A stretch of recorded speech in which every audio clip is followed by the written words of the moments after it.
अमित ठाकरे यांनी पंतप्रधान नरेंद्र मोदी यांना पत्र लिहिलंय। युद्धाचा निकाल स्पष्ट नसताना विजयाचा जल्लोष टाळावा असं ते पत्राद्वारे म्हणतात। या काळात संयम बाळगावा असं देखील अमित ठाकरे यांनी विनंती केलेली आहे।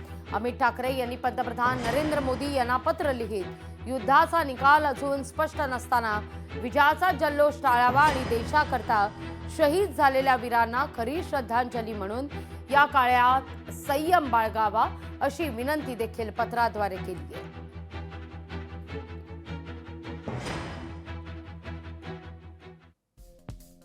पंतप्रधान मोदीजी, देशवासियांना हा विश्वास आहे की आपण सैनिकांच्या योगदानाबाबत संवेदनशील आणि कृतज्ञ आहात आणि म्हणूनच या पत्राद्वारे एक मनापासूनची विनंती करतो की युद्धाचा निकाल अजून स्पष्ट नसताना विजयाचा जल्लोष टाळावा आणि देशासाठी शहीद झालेल्या वीरांना खरी श्रद्धांजली म्हणून या काळात संयम बाळगावा।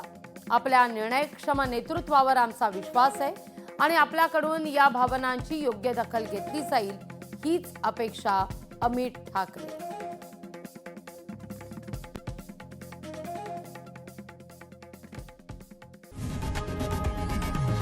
लोकशाही मराठी ऐका, पहा, जागरूक रहा।